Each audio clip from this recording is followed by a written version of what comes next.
Thank you.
Good afternoon, everyone. Welcome to Aiken. Thank you. Welcome to Aiken. Phyllis, for the first time, will you gavel us in? this meeting to order. Hopefully it'll be short and sweet. Welcome. Glad to see those of us who are left and hope to see more next time, maybe. In any event, I will start off things by going through where I've been, because I went to, it says call to order and chair update. I'm going to do the update. You're trying to, she's trying to mess with me. Okay, I went to the Waste Management Symposium in Phoenix. I kept trying to make it Albuquerque, but nobody wanted it to be in Albuquerque. Although apparently it started out in Albuquerque a long time ago. This was their 50th anniversary of the symposium, and their theme this year was Proud of Our Past, Poised for the Future, which was a theme that a lot of us could enjoy this year. There were 200 attendees in 1974. There were 3,500 attendees this year. And it was the 25th anniversary of the opening of WIP. And we're coming up on our 75th anniversary. So we had an update on the program. And so that update, I was asked to participate in a panel by Amy who chaired it, along with Larry Ling and a couple of other people whom I don't know. And the speakers were Mike Budney and Dennis Carr of SRNS and Dave Olson of SRMC and Vahid Majidi of SRNL and me. Obviously, the rest of them had some very interesting technical things to say. I did not. I mostly did how SRS and the CAB have changed through the years, because I've been here long enough that I started out as a reactor engineer's wife and then moved from there to a reporter covering SRS occasionally, and now on the CAB. So I do have a sort of interesting perspective. Anyway, there were, if you look this up online, you can look up, I think it's WMS or WM24.com, and it's, they have like 15 or 20 sessions for each time slot for 4 days. And you get to choose one, of course, on each time slot. And the one that we did was interesting because they did videos of what each of the various divisions of SRS are doing. So that was fun to watch, most of which I had not seen before. But one thing that struck me was there must have been at least 6 or 7 sessions that I attended that one of the questions during the session was, have you seen Oppenheimer? Well, luckily, I saw Oppenheimer on the plane on the way there. So it was helpful, actually. So they have an introductory session to kind of talk about everything they're going to talk about, I guess. And they had a bunch of people whose names you might recognize, but they talked about the DOE mission and how it's changed and where it's going. And they talked about we need to make it clear to the world that nuclear takes care of its own waste, which I thought was a good thing. And then Ike White, who's been here before, talked about DOE's dedication to safety and listed some of the things that are going on at not just SRS, but Portsmouth, Oak Ridge, Hanford, Rocky Flats, I guess Los Alamos. A lot of the sessions talked about gender balance or climate change or tripling nuclear energy capacity by 2050, a need for a cleanup plan of the waste ahead of time this time instead of figuring out after the fact when it became necessary. they also talked about, um, I went to a variety of sessions, including work of DOE affiliates with museums and the tribes in certain areas, and such things to maintain the atomic legacy, which we, of course, have been working on here, trying to figure out how to make that happen. I went to a session on what's happening at Fukushima, which was interesting, except, as I mentioned to somebody earlier today, what I hadn't bargained on was all of the people on that panel. I think there were 1 or 2 Americans, and of course everyone else was Japanese.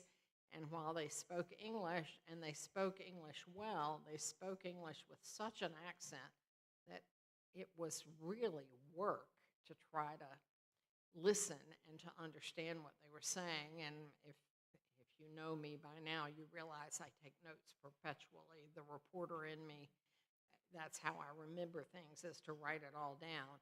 And so it was very interesting, but it also meant that was the session right before we did our panel on the update of SRS, and I was whipped. I needed to go home and go to bed, but anyway, it worked out.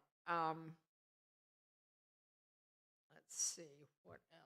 Oh, I went to a couple of sessions that included Mike Michelanis, whose name, if you didn't know him before, you've probably heard of him by now because he's coming back to SRS. He's been at Los Alamos. He started here, I guess, and he went to Los Alamos as the field director, something like that. And now he's coming back on the NNSA side, but he's an interesting character to me because one of the things that he's very sensitive about is the community. And where he is, the community includes a lot of tribal communities. And so he pays a lot of attention to what the stakeholders are concerned about. And so I feel like that will continue once he returns here. This time, I got to go last year because Charles Hilton, who was the vice chair, couldn't go. And so I got invited to go last year. And this year, I at least had a chance to go to the Heard Museum, which if you ever get out there, it's very interesting. Lots of indigenous artwork of various kinds. And finally, we were going to stay. My husband went with me. We were going to stay for an extra day and drive up to the Grand Canyon and eat lunch and then come back and fly home. And it snowed. It snowed 8 inches in Flagstaff. So we decided that the South Carolina driver in us was not up to the task. So maybe next time. Anyway, that's pretty much all I have. So, James, did you already do meeting rules? I didn't, but I will. Okay. Then on to agenda updates. Right. Mr. Budney. Thank you. Well, we got a few things I want to take care of first before we go over to that. One, just for around the table and around the room, if you haven't had an opportunity to sign in yet, please take advantage soon and do that for us. We'd like to have an accurate count of who's here for the day.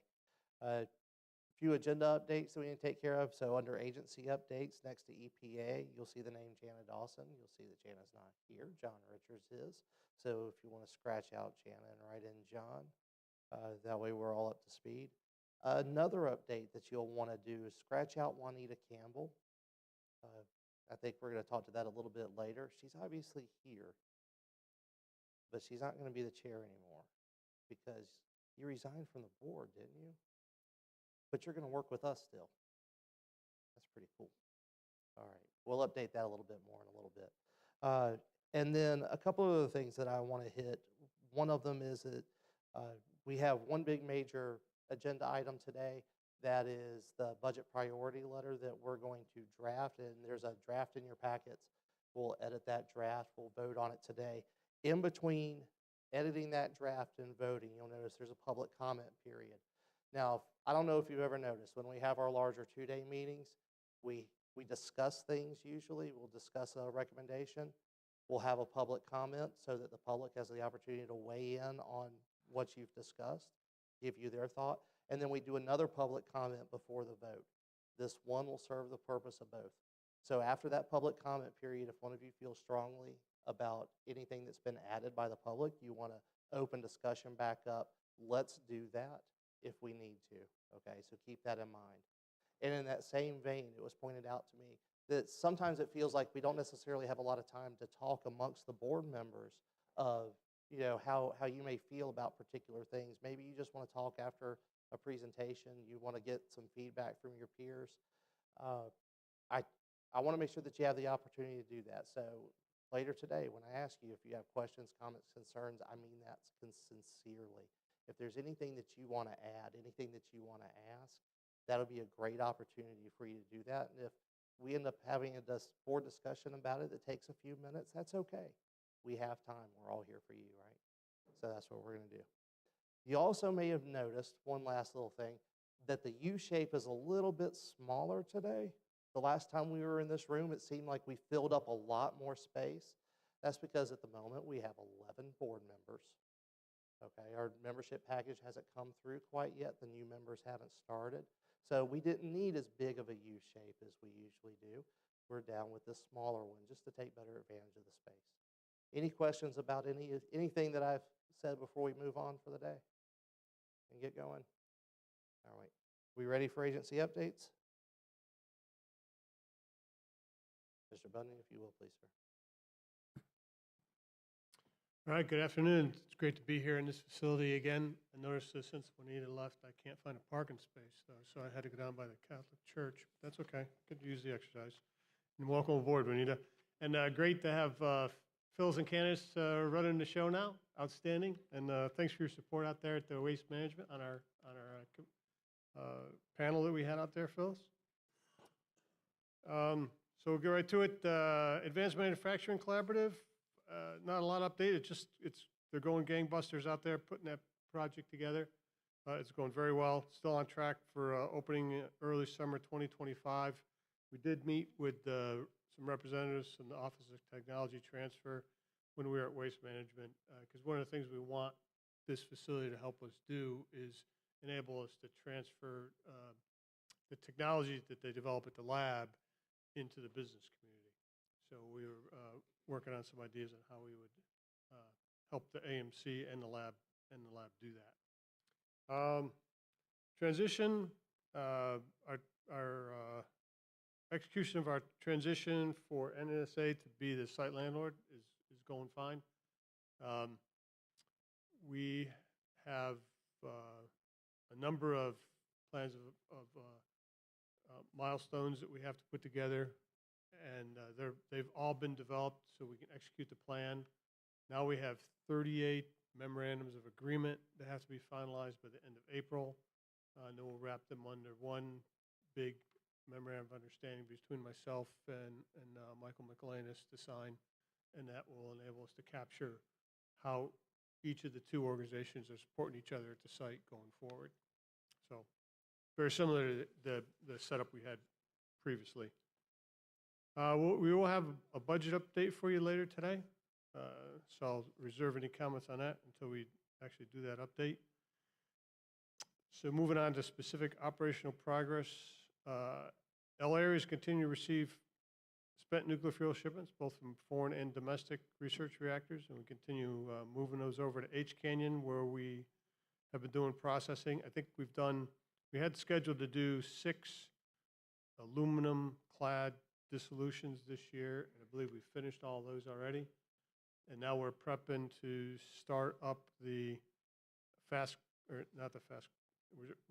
getting ready to start up the electrolytic dissolver, which will enable us to process the fast critical assembly material that we receive from Japan. We've been slowed down a little bit there. We got some, what we do is that the contractor does their own readiness assessment, then we as the government do a readiness assessment, make sure the facility's ready to start up. We found some issues Not actually with the operation or anything, but we got some paperwork issues we got to straighten out on the documented safety analysis and how we set up the technical safety requirements.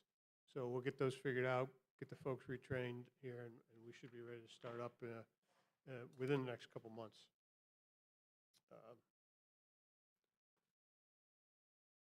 Carrier is going great. They've completed 67 of the planned 120 down blends for this year. 36 were from our EM surplus inventory, and 84 are going to be from NSA surplus. So we've done 9 of 28 planned shipments out to WIP with the Carrier down blended material. Overall, we've had 14 shipments to WIP as of March 21st. So they continue to increase their shipping rate, and we're starting to average about 2 a week here in the foreseeable future. Liquid waste, we've seen some good improvements over there in salt waste processing facility as a result of the testing and implementing optimizations and process improvements. We're still on track to complete the liquid waste mission by 2037.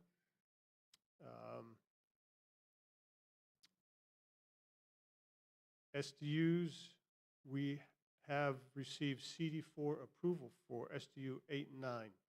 So those were completed several months ahead of schedule and $60 million below the estimated cost from when we started the project. So great work by the folks out there doing that work. Salt zone disposal unit 10 cell continues. All the walls, columns, and floors are complete, and 3 of 7 roof emplacements are done. And then we're doing site prep for SDUs 11 and 12. So all those SDUs will be ready well in advance of our need date to continue processing the saltstone. So far, SWPS has processed 1.2 million gallons in this fiscal year for a total of 8.3 since we started hot operations. And we're running pretty consistently at about a 6 million gallon per year rate. Now, we had a couple months of downtime in February, which will hold us up. We're not going to hit 6 million gallons this year because of that downtime, but they did an outage for about a month. It all went well. They went to start up, and the facility decided it would like to take another month off. And so numerous items failed that they had to emergently fix, and they got back up late December, and we've been operating since then. The one thing we are going to do, because the issue with the production rate through SWPF has been this clogging of something called a cross-flow filter that's in the system, separates the cesium-laden material from the other material. We're going to increase the size of those filters so that we can lengthen the time between cleanings.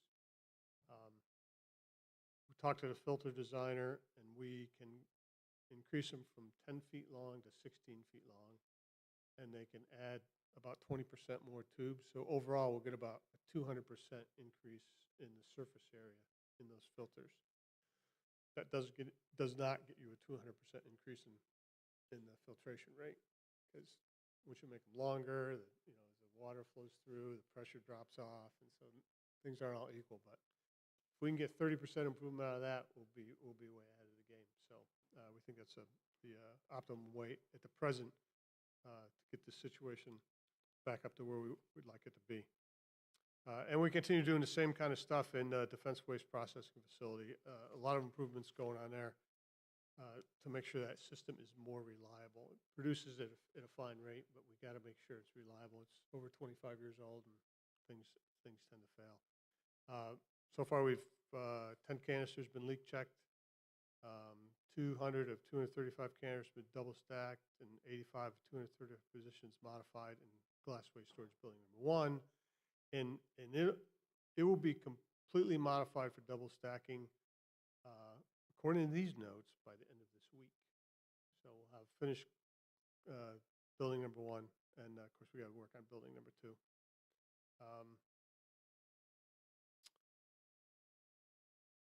The salt processing facilities processed 2 million gallons of decontaminated salt solution in fiscal year '24. And we currently we got about 15 tanks in process to prepare feed for SWPF and 4 salt batches, either one being used, being characterized, or being qualified. And one's already qualified and just standing by ready for use. So the team's doing a great job out there of making sure we have all the feed ready that we need to keep SWPF operating. Accelerated basin inventory, it's progressing well. We're working on our funding lined up because we'd like to get another tank converted to handle sludge. That second tank, what would happen right now without the second tank, at some point, if we process at the rate we anticipate in H Canyon, all the tanks in H Canyon could get full. We'd have to stop and wait until we can send material to the one sludge tank we have gets emptied and there's another batch ready. If we can get this second tank converted, then that takes out that wait time. We can just keep sending material over there. So, but we got to work through the budget to make that happen. And we did successfully ship another piece of contaminated equipment to waste control specialists in Texas under the high-level waste interpretation program. So we had no defined disposal path for this, so that reinterpretation of high-level waste enabled us to permanently dispose of another significant piece of equipment. We held the 2024 Spring Ultimate Fishing Challenge for first responders on March 23rd. We had 33 first responders from Georgia, North Carolina, and South Carolina. And the largest bass was 10.5 pounds. And the largest 2 bass combo was 16.3 pounds. I guess that's pretty big. I don't know. I don't do much bass fishing myself. But, the Ultimate Turkey Hunt will be held April 19th and 20th, and it includes youth from the Outdoor Dream Foundation, as well as mobility impaired and veterans. And we'll hold a fishing event for the Outdoor Dream Foundation kids on May 11th. Done a number of virtual inspections of SRS waste units with soil covers and their land use controls conducted with the regulators for 5-year remedy reviews. Savannah River Archaeological Research Program joined some HBCUs at Red Cliff Plantation, Claflin, South Carolina State Parks, and others from the University of South Carolina Department of Anthropology were there to provide a week of hands-on archaeological research for students. So we did release a request for qualifications for our utility scale solar program, part of this Clean Up to Clean Energy initiative from the Secretary. So in exchange for leasing the land to a developer, we'll get credit for carbon-free energy, which we need to certify that 100% of our energy comes from carbon-free sources by 2030. So the RFQ's out there. Responses is due by April 19th. And then we have a very challenging timeline to get a contractor on board, a plan in place, and join into a interconnect study run by the South Carolina Dominion Energy in August. That'll be very challenging to get all that work done and have something in place. If we don't make it by August, we would have to delay a year getting the interconnect study. We still have time to get the project done. It just shortens our float time in that schedule to a lot shorter than we'd like it to be to meet 2030, but it's still possible. So I think that's about what I have, subject to any questions. Questions, comments from around the table?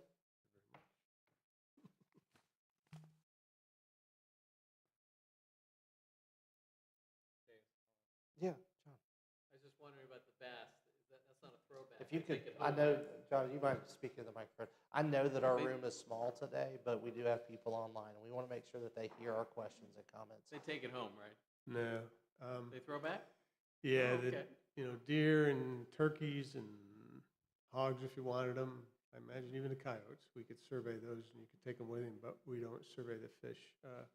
So you got to throw those back in. There is some mercury in those ponds from when they were filled from the Savannah River many, many years ago, and some other constituents that we got to keep covered up. So the fish are the one item you can't take with you. So plenty of pictures though. And as a result, there's lots of 10-pound bass in that. Thanks.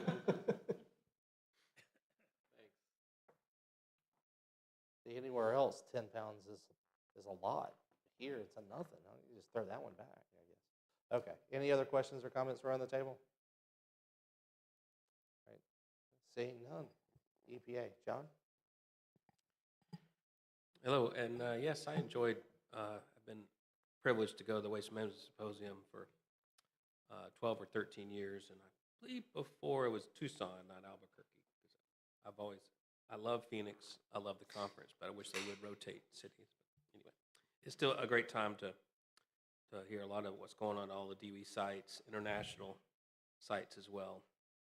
And Phyllis gave a great talk on the panel, great perspective of coming here in the late 70s, and I appreciated your talk.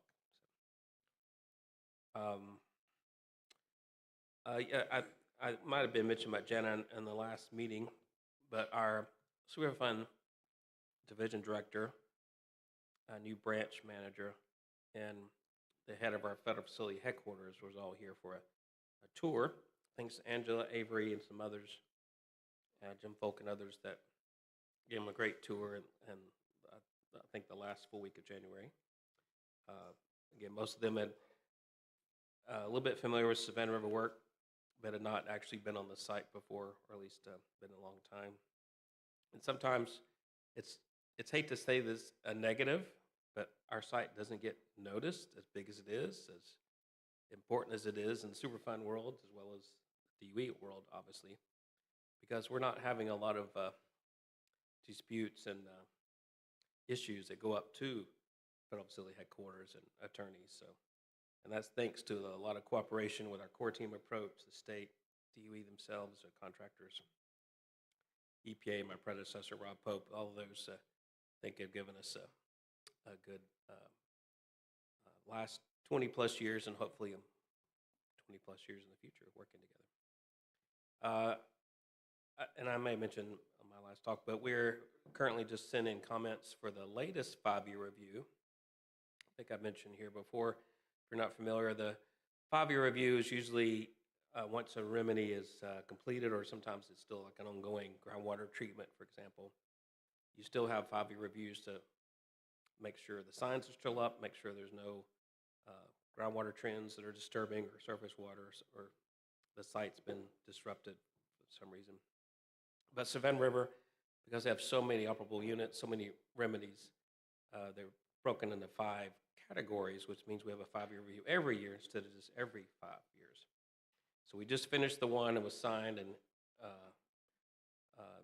December for all the remedies with operating equipment, and this one that we just commented on is on native soil covers, which covers, I think, 12 separate remedies at just various sites around the complex around the Savannah River site. And then we'll, and South Carolina, I think, has sent their comments in as well, so we'll get responses to the comments and usually resolve anything by midsummer, and then it's well on its way to getting approved as well. And I think that's all I have. All right. Any questions, comments, concerns around the table? Anything for EPA? All right. Seeing none, we'll move right along. Susan? Good afternoon. Susan Fulmer with DHEC. Just a few short updates from DHEC today. We are continuing to prepare our agency for the agency split. I mentioned last legislative session, the legislature voted to split DHEC into a standalone public health and environmental agencies. So effective July 1st of this year, DHEC will become Department of Public Health and Department of Environmental Services.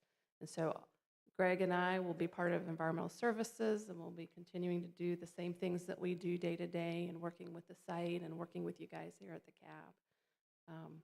we'll have a nice new logo to put up in a few months, and we'll be, of course, debuting new website. But as far as reaching us, we'll have our emails, and for a transition period, you can reach us through DHEC. You can reach us on our website through DHEC as well, and it'll let you know that we'll have a new one as well too. So that's a big chunk of what we have going on in the agency. Within the program that handles the site, the SRS site, John mentioned the FFA program that we've recently reviewed, the 7th 5-year review, and this is for operable units with native soil covers in our land use controls. And DHEC has also sent comments on that document within the last week, and we conducted the site tour using the drone footage back in February, and that was a really helpful way to see a large area of the site rather than, you can drive to the sites and look, and that's a great way to see some things, but also to get that aerial coverage is always very helpful. So we've completed that, and we'll be waiting for comments and work through that in the document, and then the final will be wrapped up by December like usual. On the liquid waste side, we received the status of F&H area radioactive liquid waste tanks being removed from service for calendar year 2023 annual report. We got that in early March, and we're currently reviewing that document. Those are all the updates I have, unless Greg has anything nothing from the region. Any questions for DHEC? Any questions from around the table? Comments, concerns? All right, seeing none. Thank you. Thank you. So up next on our agenda is Georgia EPD, and honestly, I should have addressed this when we were going through some of the agenda bits. They're not able to make it today. They're on the road. They do send their regards and are eager to join us at the next meeting. So we'll have to skip that for now. I will also say that we're running really, really fast so far, and I don't think this next section is going to take a lot of time since we didn't actually have committee meetings last month. Going through committee updates is going to go really, really fast. So instead, why don't we ask our presenter to go ahead and get mic'd up while we do a round through the committees, and rather than take a break at the end of the committees, we'll take a break at the end of the presentation. How does that sound? I think that'll be a better use of our time, right? All right, cool, let's do that. Let's go ahead and start. We're going to skip A&O because, as we mentioned, we don't exactly have an A&O chair right now because Juanita Campbell has joined the S&K team. She actually has the old job that I vacated some time ago. She'll be working still with the advisory board, but instead of a member, she'll be part of the support team. Thank you so much and welcome.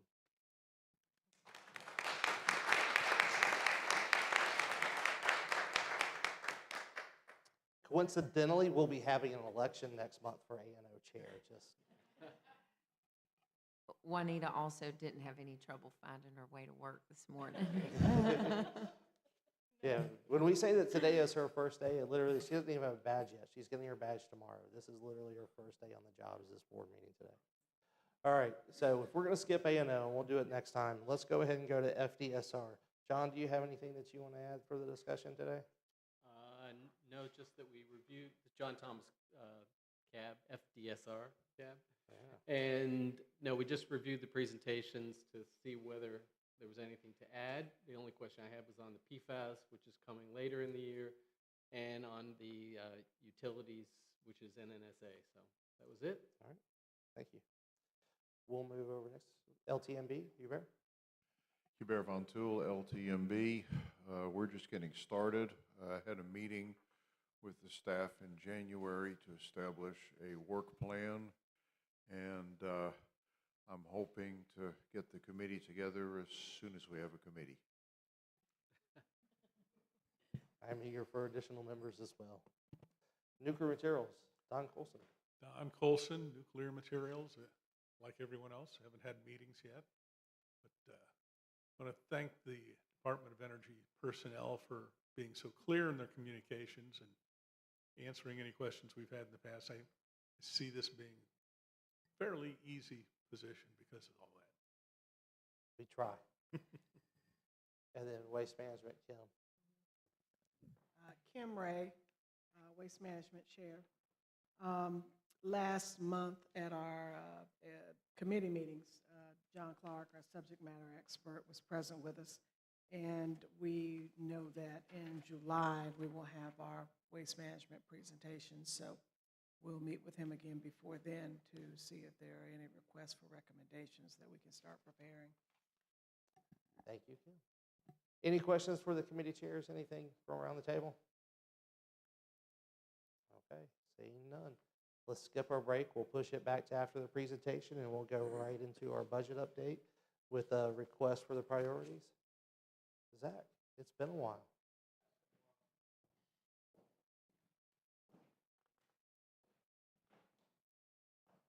All right, so as James introduced me, my name's Zach Todd. I'm the budget formulation and indirect team lead as well. We got a couple members of my team back there. We got Heather and Sharon, and we also got my big boss right here, Bruce Martin. He's the CFO down at the site.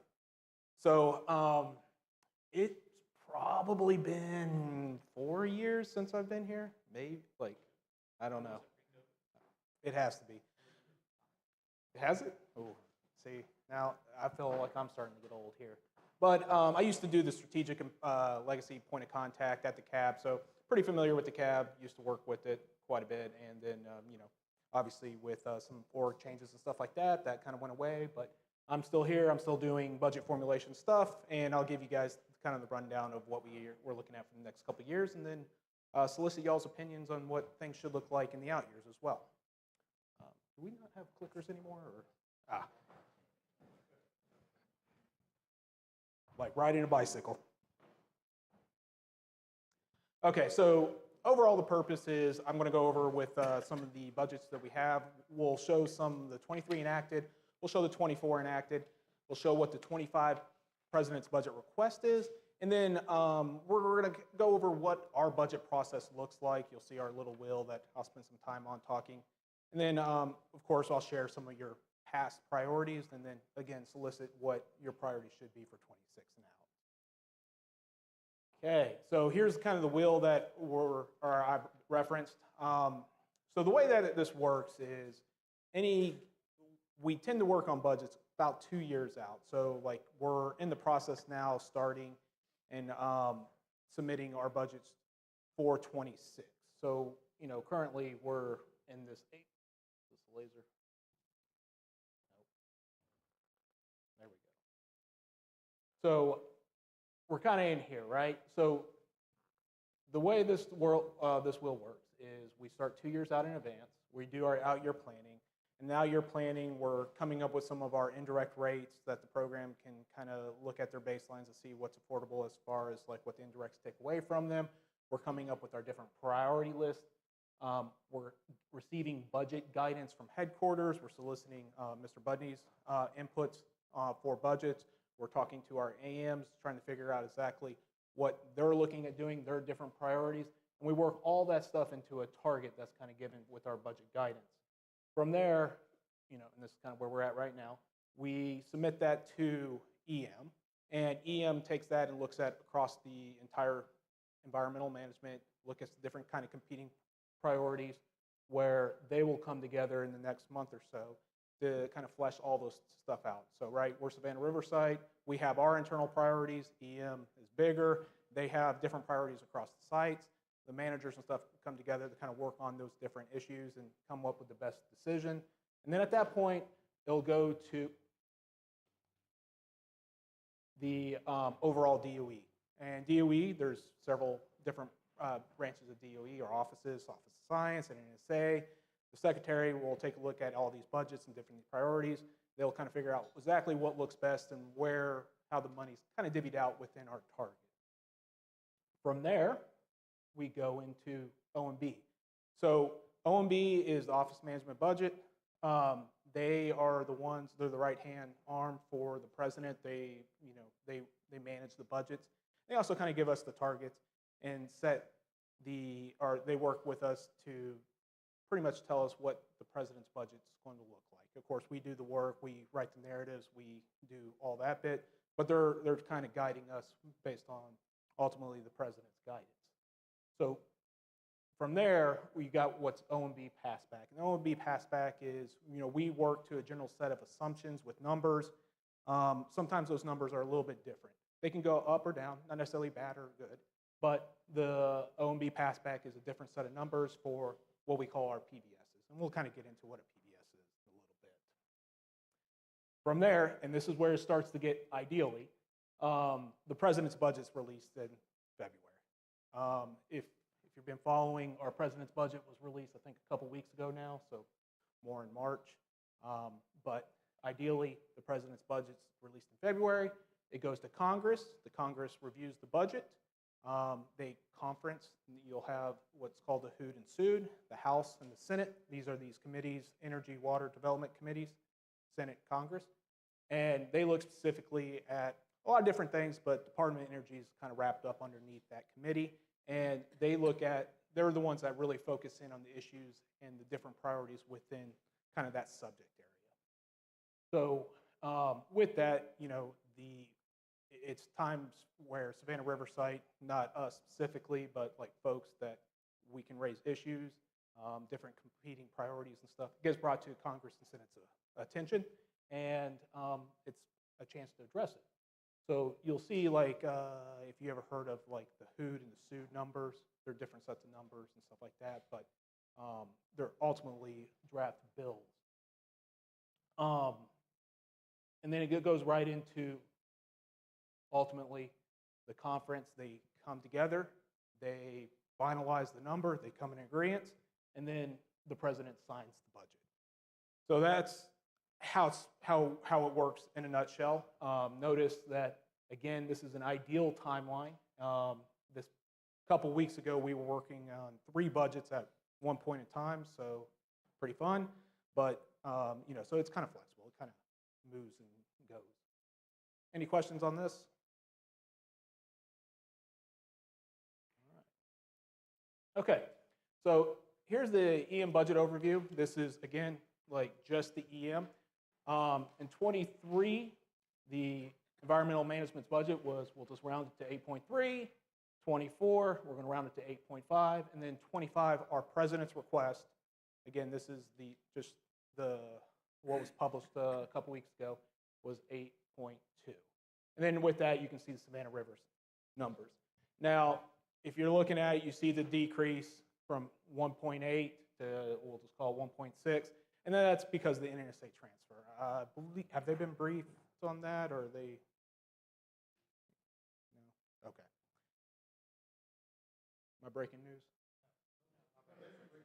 No, we briefed on. Okay, all right, okay. Not down to the dollars, I think. Oh, okay, fair enough. Confusion, but yeah. Okay, so with that, there's some scope that has transferred over to NNSA. The scope doesn't go away. The funding didn't go away. It's just NNSA that's performing it at this point. And so we're just not showing it in our budget. Make sense? And then if you're looking at a snapshot over environmental management, I believe that, yep, this is the 24 enacted. It kind of shows you the total and how everybody breaks out. Savannah River site is right there. If you look at it, we're slightly behind Richmond, Hanford. They're kind of together, river protection and Hanford. Okay, so here is the past couple years of budgets with our 25 request. Now, again, the 25 request was just released. If you're really interested, you can go out on the environmental management website and pull it. It's a lot more in depth than this. They'll have it broken down by the different PBS, even some of the capital projects, where it'll have a nice little summary kind of telling you exactly what that PBS is. And then it'll have the different accomplishments along the way for our 25 numbers. Also in there, it'll talk a little bit about the differences, what's changed between, I believe at that point it was like the 23 to compare it to 25. So it'll tell you kind of what changed along the way. So if you're interested, we can get you a link to that, and that way you can kind of read up on it. But these are just some like what we call like highlights and stuff for our 25 request. So looking at it, you can kind of see for nuclear materials between 23, 24, and 25. We started at the 340, we went down to 300, and then ultimately down to 250. We got to 340, that's supporting tank 42. Not sure if you guys have been briefed on that. And then really the downcrease in 25 is due to the NNSA transferring K area going to NNSA. Now, a couple other little highlights and stuff here. We'll just go with like big differences. If you see PBS 30 here, this is our soil and water PBS. They do all the groundwater remediation, monitoring, D&D, things of that nature. The plus up there is in support of 235F and beginning the planning and D&D on that facility. So there's a couple other decreases here that are significant. This is the land management functions, those forest service, those type of things. Again, transferred to NNSA, not going away. The dollars are just on the NNSA side now. EOC, there's no funding required on that project. Same thing with pension. Probably some pretty good news here. For the legacy pension piece, at least for 25, no projected funding needed for that, so we don't request it. SR&L O&M doubled. It used to be that NNSA contributed 50%, EM contributed 50%, NNSA transferred to that to us, so we just show that in our budget now. Community regulate, that's actually where PILT, the CAB, there's some other grants and stuff like that funded. PILT is the big thing that transferred over to NNSA. Again, still funded, but NNSA is doing it now, so we don't show it in our budget. So moving on to PBS 14, this is where our liquid waste, we, from 23 to 24, you'll see the $130 million-ish uptake. That's in support of System Plan 23 as we get that up and running. And then you'll see the drop off in the STUs. That's as like we don't need funding for 8 and 9 as that project nears completion, or at least the funding is getting complete. Then safeguard security down there, that's the last major change. Again, scope not going away. It's just a matter of it being in NNSA's budget versus our budget. EM still has our site-specific need, or our mission-specific needs, which is why we carry those funding. Any questions on kind of those two? Okay. So this is just a summary of those PBSs, a little bit bigger, like all the names and stuff were in the previous two slides, but just a little bit easier where you can kind of see all the names of our PBSs and exactly what they are here. So kind of moving into the out years of 26. We can't get into specifics and stuff with what we're planning for 26 now, but generally speaking, this is kind of how we look at it.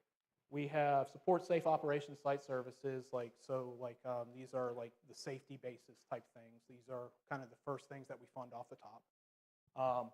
We have the operational support, which, again, it just supports those type of things. There's a little bit better definition here that we'll flip through. And then cleanup activities to meet compliance milestones, and then progress was like other things. So you can kind of see these definitions here. This is just kind of a snapshot of how we look at it, 26 and out. But generally, 1, higher priority, 2, 3, 4, so on.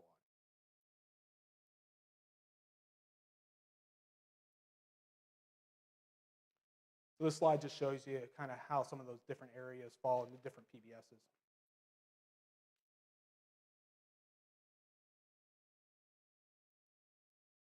Okay, so we kind of hit on this, but NNSA is going to, I'm going to make sure I say it right, the lead program secretarial office responsible for the site.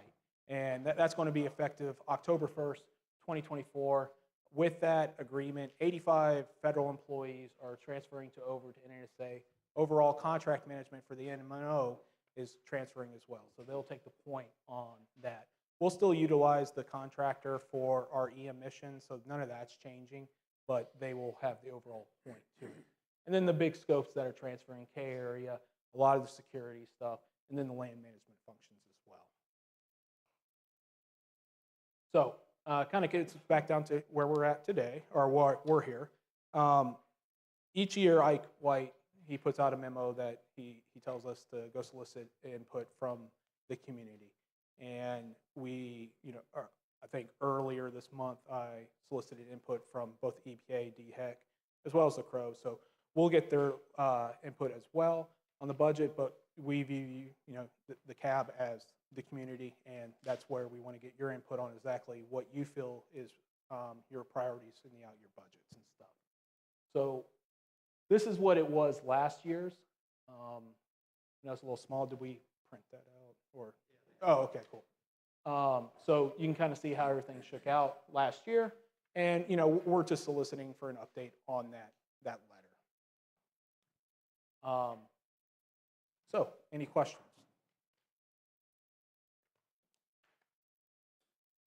We'll start with you, Bear. Hubert Von Tool, LTMB. This may be a stupid question, but on slide number 4, where you were listing the agencies on the right-hand side, where is Hanford in that? So Hanford is River Protection and Richland. I lumped them together. They're technically separate, but that's. Thank you. Phyllis? I have a couple of questions. What exactly is river protection? Yeah, there we go. It's just the name of the office. It's called the Office of River Protection Why? at Hanford. I don't know. Because they're on a river? We're on a river. Do we have river protection? It's just the name of their office. They have 2 field offices, Yeah. which is an easier way of Well- thinking about it. One of them is called the Office of River Protection, and one is Richland. Together, they make up the Hanford site. Gotcha. Okay. And my second question, I think you answered it, but I want to double check. On slide number 5, under the budget amounts under NM, there's a reduction. Is that all due to the transfer to NNSA? Under which one? Let me find it.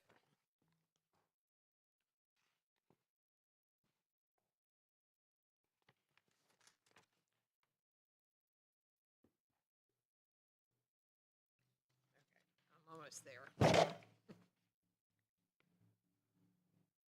But I think you're talking about new materials, Phyllis, and there's a reduction from 301 in 2024 to 248 in 25. Is that what you mean? Actually, I highlighted 3 of them. That was the first one, and then the infrastructure and land management goes down to 2,000. Why is that? Why is it that much? But the new materials is due to, we're giving the whole facility over K area. Okay. Yeah, it's both security and operations of the facility. And then the legacy pensions. We're paid up. We don't need any more money. The pensions are paid up. Oh, okay. Okay, Yeah. I see. All right, thank you. Anything else around the table? I think you're asking about infrastructure and land management. That one's, It's the same thing. Oh, that scope went to NNSA. yeah.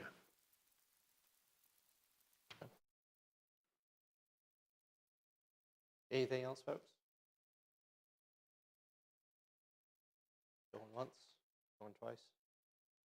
Zach, thank you so much. Yeah, appreciate it. Thank you. Oh, thank you. And very often he'll be here during the break, so thank you, Sam. If you have a question didn't get answered, odds are he'll be here for the next 20, 30 minutes anyway, so go ahead and hit him up. All right. So as promised, we're going to take a quick break. It is, if I can get my phone to turn on, 1:54. Let's come back about 2:15, if we can, please. 2:15, and we'll get going. Thank you.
Your seats, and let's get started. So next up on our agenda is this budget priorities letter. This is what we've been talking about today, the reason why we're here. In your packets, you have some information that's going to be helpful. One of them looks like this. It looks like a letter. It says draft across it. Coincidentally, it's our draft letter that we're going to start with today. This is just a jumping off point. Words are hard, y'all. So very little of this cannot be changed. All the substantive pieces in the middle, right below Dear Mr. Budney and right above Sincerely. We can edit all of that, okay? Another thing that you might want to have handy is your presentation that we just heard. I recommend either slides 11, 7 or 11. Either one of those, whichever one works best for you. It has all the different PBS lines. That's how this particular letter is broken up. If you want to dive deeper, we can. You want to pull back, we can. But this is how this particular one is written. So again, slide 7, if you just like a straight list. 11, if boxes make you feel good. I like boxes. All right. So with this letter, we're going to, thank you, Heather. You already scrolled down for me. You made it easy. We're going to walk around the table and see, how do we feel about this letter? If you remember this letter, the way that it was drafted was a little bit different. Greg wanted to try something different last year. We asked everybody to vote. We did a ranked choice voting. We pulled it together. That way everything was ordered. Previous years, the CAB only listed 2 or 3 things that they felt were most important. Last year, we put every PBS in order of importance. We did it this way with a ranked choice vote. It was a little time consuming. It took us about a week to get everything done, but I think it came out with a really good product. And so the question is how do you folks feel about this letter? Is there anything that you feel like needs to change? Are they in the right order still? Do you feel like the order needs to evolve a bit? Where do we sit? Any thoughts? Hubert? Just a quick question. Is this the order we developed last year? It is. Thank you. It is. Can we take off the legacy pensions, or is that for the next one? You can take off anything you like. Because we're done with that, right? Yeah, because it goes down to 0 because it's fully funded. So yeah, legacy pensions can be stricken. Does everyone feel okay with that? Any objections to doing that? Heather, why don't we just go ahead and pull number 10 legacy pension off?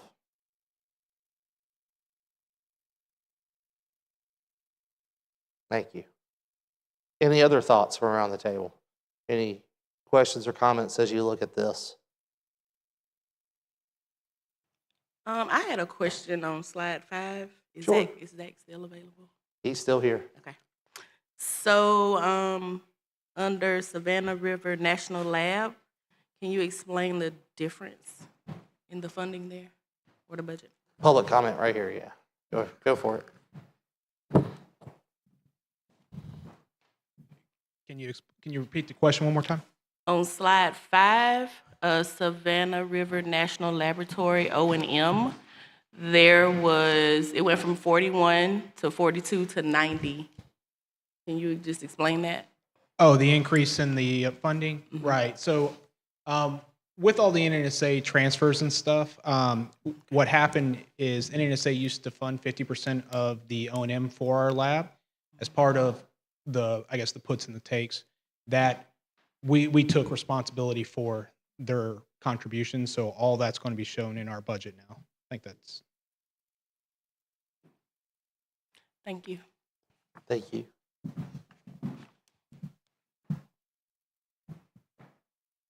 Any other thoughts from around the table?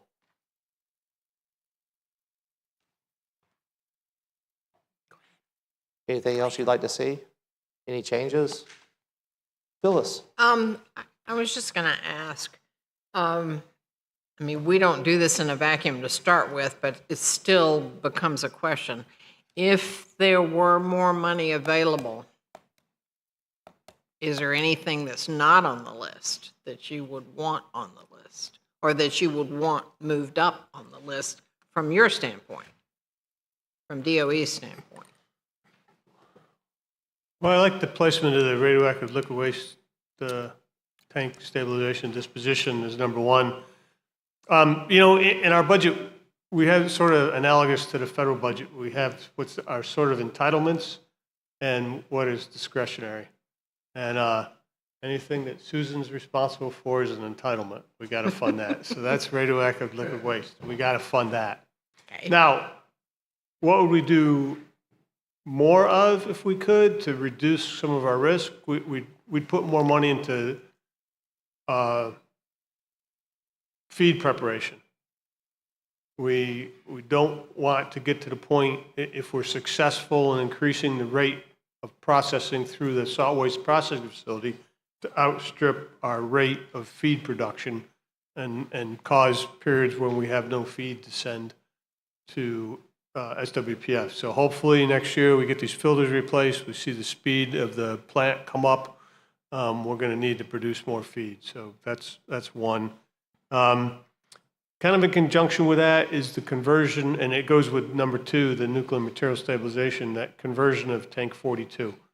We're a little stressed for figuring out how to get that thing done. And that, again,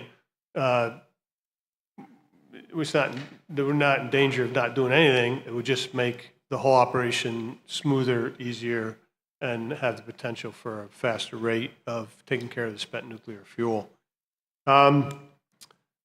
Building 235F is a little bit in the discretionary area. I mean, it's not a regulatory requirement in that because it's stable, it's safe, but we do spend a lot of maintenance and surveillance money over there on that building. We would really like to get it D&D, deactivated and decommissioned, filled with grout. We're working on that project, but we're having to go a little slower than I would like.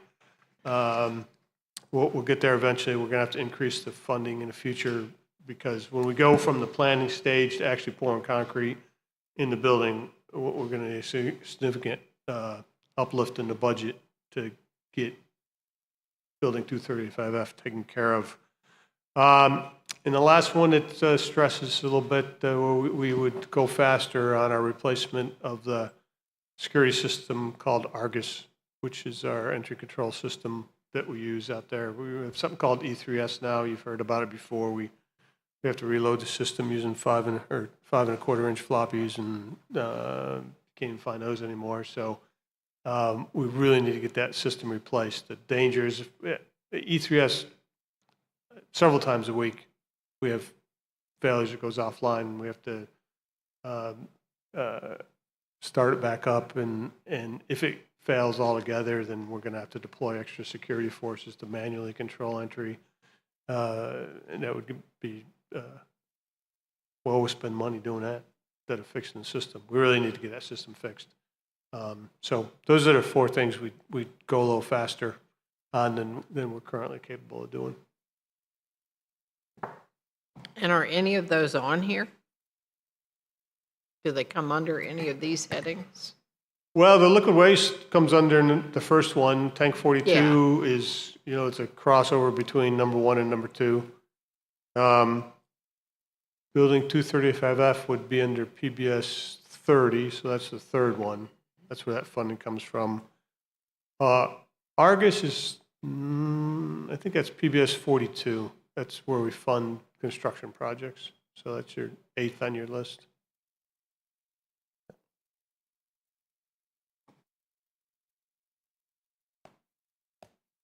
Phyllis, does that change how you feel about the order?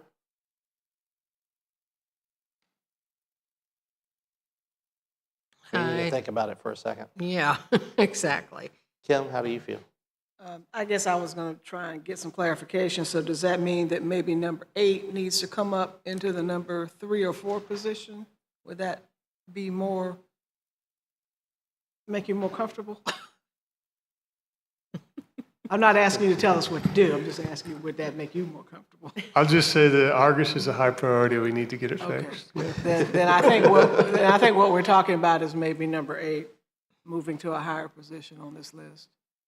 So if you put number 8 and number 4, that would almost put it in his order of concerns that he was giving. Is that what you'd like to do? How do you feel? That's what I would You would like to see suggest. that up? How That's about what the I would rest of the board? Does anybody feel negative about that?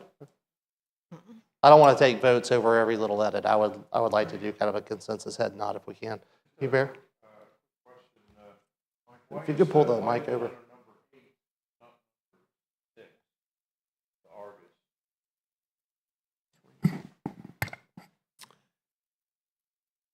It is a security thing, but it's a, what do we call a line item construction? So because it's construction, it ends up in PBS 42. Gotcha. So is everybody okay with moving number 8 to where number 4 is and bumping everything else down? We good? Head nods? All right. If we'll make that change.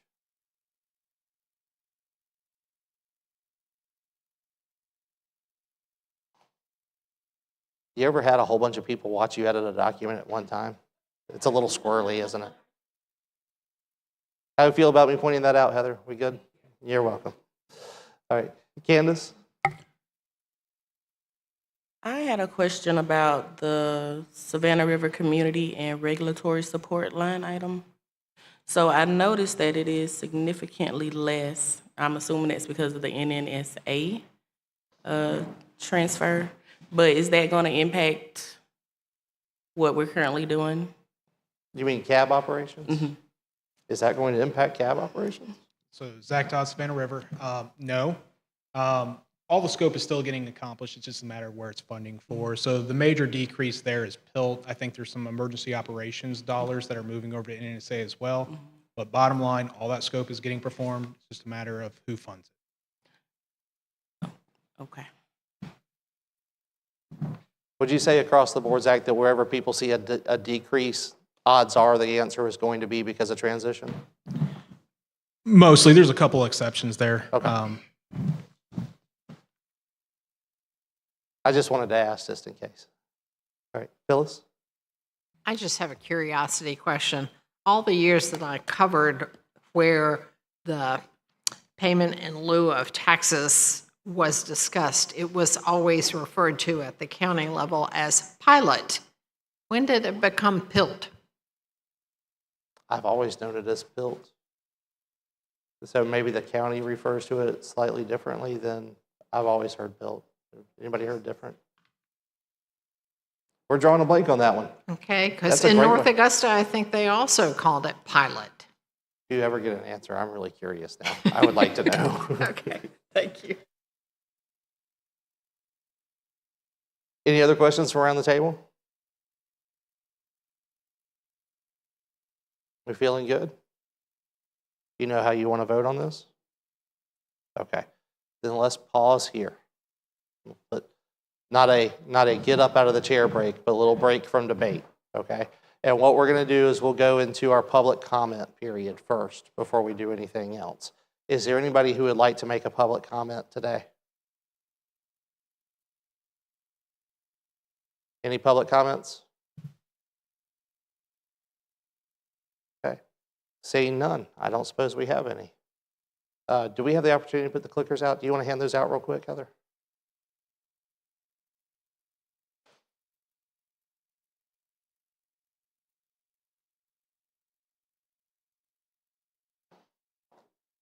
And while they're handing those out, I'm going to go around the table. We'll get one last opportunity to ask any questions or make any edits that you feel may be necessary. Looking at the letter, as it sits on the screen, edited, we feel okay with it?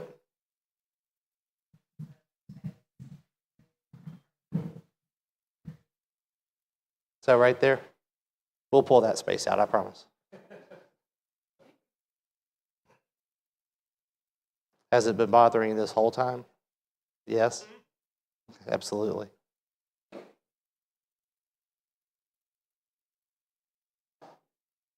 Yeah, the space in front of the, right under the list, right there. There we go. Okay. All right. Heather, are you ready to run a vote? All right, so the question is do we have a motion to vote? So moved by Hubert. Any seconds? Ken, thank you. All right. All those in favor, please vote now. Yay, number 1 is, yay. 2 is nay, 3 would be abstain. Oh, come on.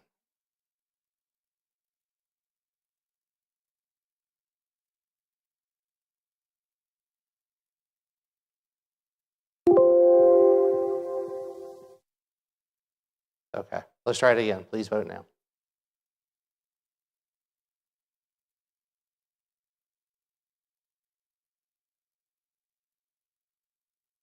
Did the batteries we die a month ago die? Awesome. Okay. Forget it. Will you take out the paper ballots, please? I'll tell you what, let's take 5 minutes if you need to, stretch in place. No? You've got them on hand right now? Good. Let's hand out paper ballots.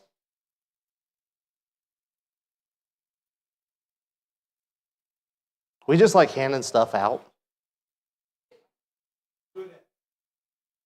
Appreciate it. Thank you. I'd like to take credit for it, but honestly, I just stand here.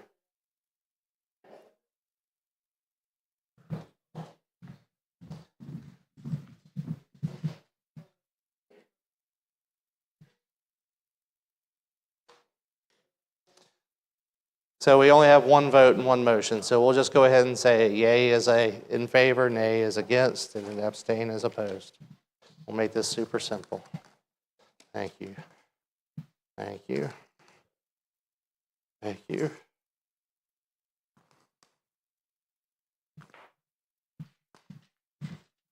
Thanks, Kim. Thank you. And we'll count them together. That's a yay.